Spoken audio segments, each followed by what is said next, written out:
Sénégal ci boppam ils ont fermé la page de Macky Sall ñoom ñu ne dañu bëgg a ubbiwaat beneen page loolu Sénégal duñ ko nangu comme c'est clair voilà. noonu daal loolu léegi lañ. non mais Sénégal yi duñ ko nangu les Sénégal ne leur permettront jamais d'ouvrir encore une nouvelle page de l'histoire politique de ce pays. Alors tuuti si c'est bon jox ma une yor-yoru tey. Serigne Saliou va commenter ça man semaine bi yëpp nag yor bi yëpp laa bëgg sax am. mais jox ma bu tey en attendant tuuti si c'est bon au niveau de la régie nga jox ma une yor bi mais en attendant mu nuyu gars yi ñu bëri na ñu ciy nuyu ñu lay nuyu Serigne Saliou ci ligne bi.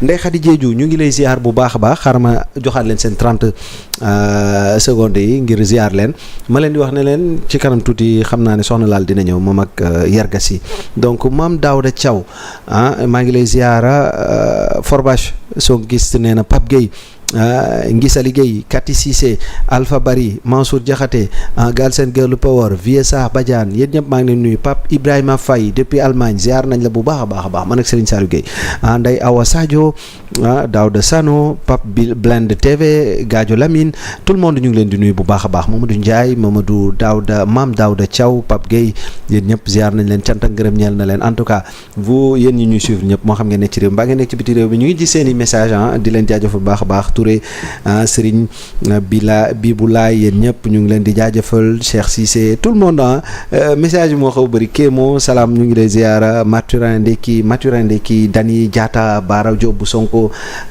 Daba Touba Sey yéen ñëpp ñu ngi leen di nuyu Mama Seck Oumar Sem 30 secondes la ngir ma sargal leen parce que yéen a tax ñuy toog fii di waxtaan.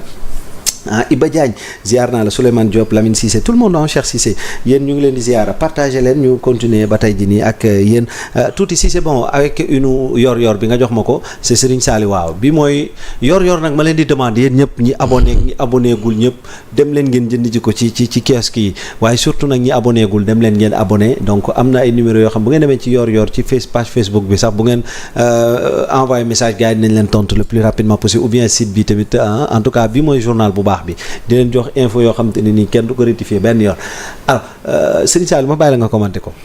waaw bon bi mooy sunu édition tey bi soo xoolee ci kaw on a mis en sous-titre Gatsa institutionnel convocation de l'Assemblée nationale contre motion de censure c'est-à-dire que Abdou Mbow quand il a brandi la motion de censure le président a saisi l'Assemblée nationale pour en tout cas a convoqué l'Assemblée nationale en session extraordinaire.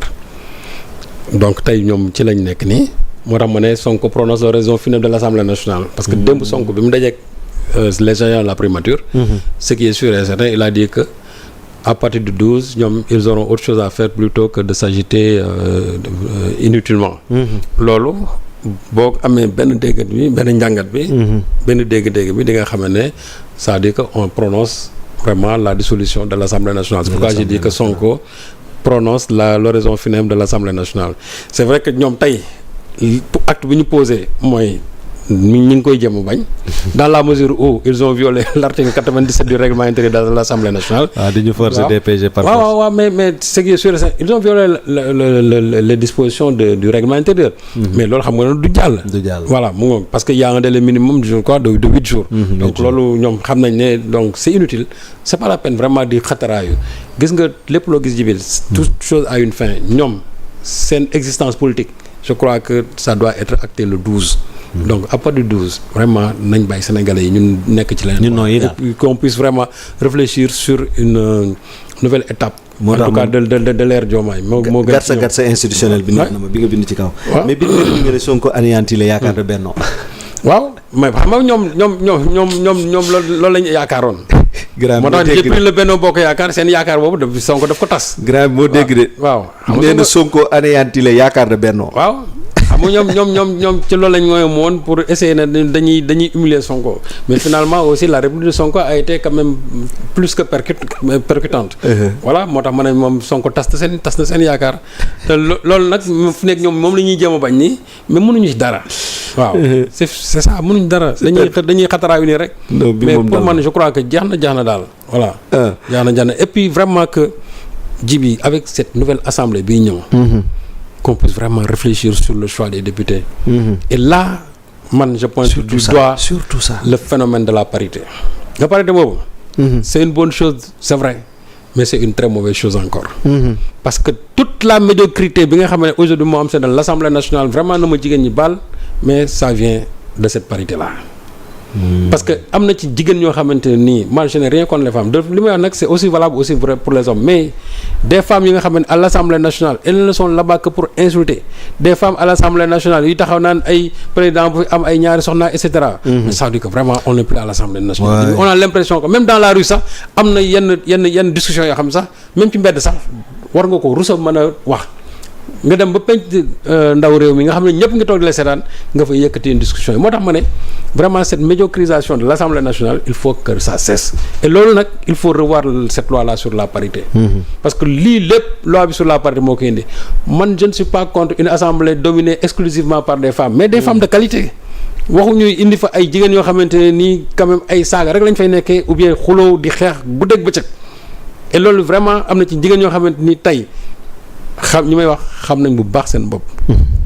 li may wax nii aussi c'est valable pour certains députés yoo xam ne ay góor lañ c'est valable pour eux mais vraiment le talon d'Achille c'est surtout les députés femmes ñu ci bëri tey jàpp naa ne amuñu place assemblée nationale.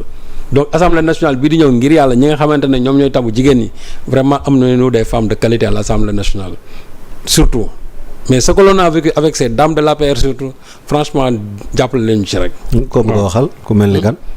non mais bari na quand je parle par exemple quelqu'un comme Koura Macky n'a pas sa place à l'Assemblée nationale.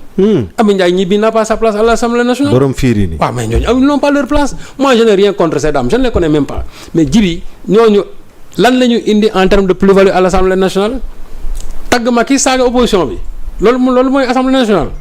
non quand même il faut qu'on soit sérieux aussi. ñooñu jëluñu leen di leen fay xaalis guddeeg bëccëg pour qu'ils viennent à l'Assemblée nationale di tagg Macky ou bien pour saaga opposition bi ça aussi il faut que ça cesse. quand même. d'accord léegi beneen bi mooy Serigne Sarr léegi man su ma la demandé déjà li nga ma indil moo tax sama xel dem ci Assemblée nationale bi ñu nekk. en termes d'une manière positive comme d'une manière négative. soo doon xool parmi les meilleurs ci 14e législature bi ñoo xam te ne seen prestation impressionnelle na wala seen intervention trouvé nga ne pertinente na. donc positivement ou négativement ñan lay doon. xam nga anciennement j'avais même cessé de regarder ce qui se passait à l'Assemblée nationale parce que débat yi ni mu doon demee très souvent c'était violent c'était très heurté souvent c'était insultant bon man dama dem benn instant ma ne dootuma seetaan.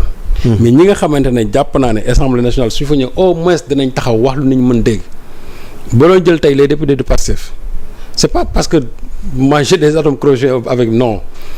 Parce que li may wax nii c'est aussi valable aussi pour les députés taxaw comme quelqu'un comme Abba Mbaye.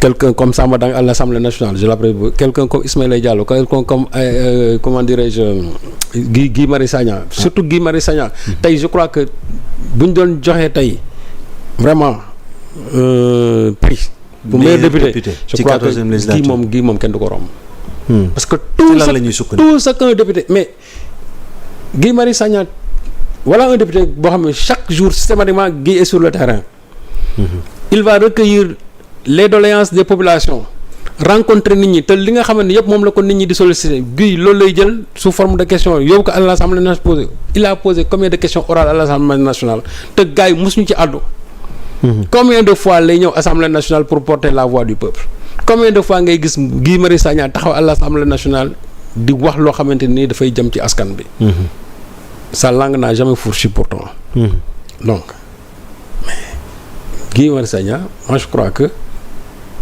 député yu bëri dañu war a xool moom ci moom Abba Mbaye c'est quelqu'un que j'estime beaucoup parce que aussi je le suis c'est quelqu'un qui est très raisonné vraiment dans ses interventions.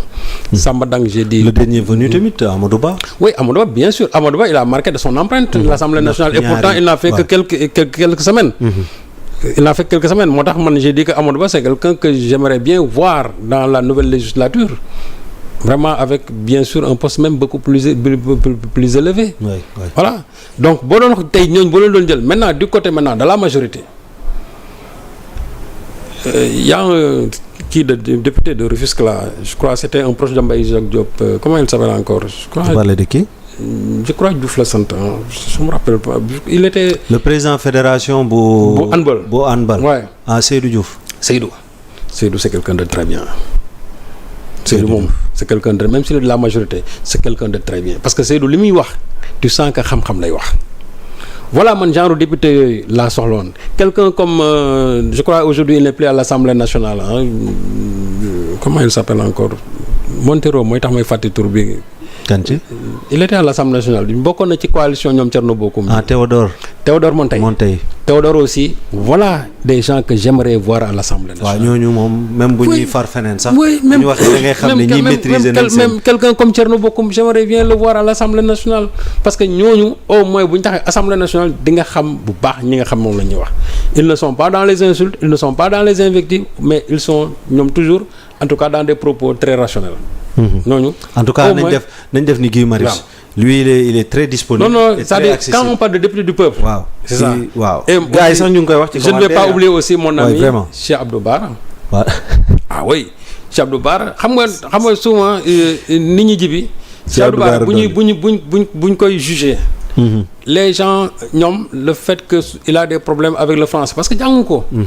mais je crois que li ci gën a essentiel mooy. aussi nañu xool le contenu de son discours. parce que boo xoolee la muy wax toujours am na foo xam ne fa la koy teg. mais xam nga Cheikh aussi moom des fois bu bëggee peut-être amuser la galerie wax français et cetera mais les gens rient de ça. mais man je crois que loolu pour man c'est un aspect boo xam ne superficiel li ci gën a am solo mooy le fond de ses interventions. et je crois que sous cet angle-là aussi il a été vraiment un très bon député. Bara guerrier la da koy lijjanti de. et puis moom c'est pas son problème que les gens rient de son français ou bien de son expression. moom c'est pas son problème li mu bëgg a wax dana ko wax.